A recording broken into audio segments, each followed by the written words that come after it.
PSLV C61 rocket ప్రయోగంలో సాంకేతిక సమస్య ఏర్పడింది. మూడో దశ తర్వాత సాంకేతిక సమస్య వచ్చింది. అయితే ప్రయోగం పూర్తి కాలేదన్నారు ఇస్రో చైర్మన్.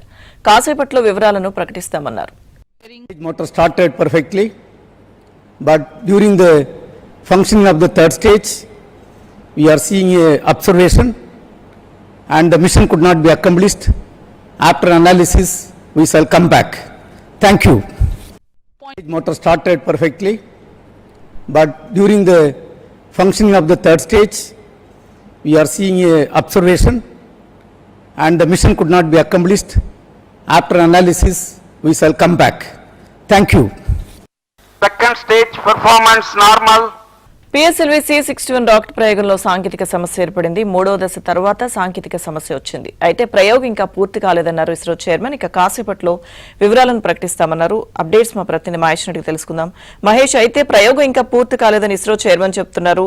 సో కొద్దిసేపట్లో పూర్తి వివరాలు ప్రకటిస్తామంటున్నారు. అయితే రెండు దశలు విజయవంతంగా పూర్తి చేసిన తర్వాత మూడో దశ సమయంలో సాంకేతిక సమస్య వచ్చినట్టు తెలుస్తుంది కదా, ఏంటి డీటెయిల్స్? లక్ష్మీగా యాక్చువల్ గా ఈ పిఎస్ఎల్వి రాకెట్ లో 3 దశలు ఉంటాయి. 3 దశల్లో కూడా ఘన ద్రవ ఈ ఇంధనాలు నింపడం జరుగుతుంది. ఈ మొత్తం కూడా ఈ రాకెట్ ప్రయోగం జరిగినంత సేపు కూడా రాకెట్ ఏ దిశలో పయనిస్తుంది, ఎలా వెళ్తుంది, ఇవన్నీ కూడా ఎప్పటికప్పుడు ఇస్రోకి సమాచారం సేకరిస్తూ ఉంటుంది. అయితే మొదటి దశ, రెండో దశ విజయవంతంగా అది నింగిలోకి దూసుకువెళ్తూ ఉంది. మూడో దశ వచ్చినాక కమ్యూనికేషన్ అక్కడ గ్యాప్ వచ్చింది.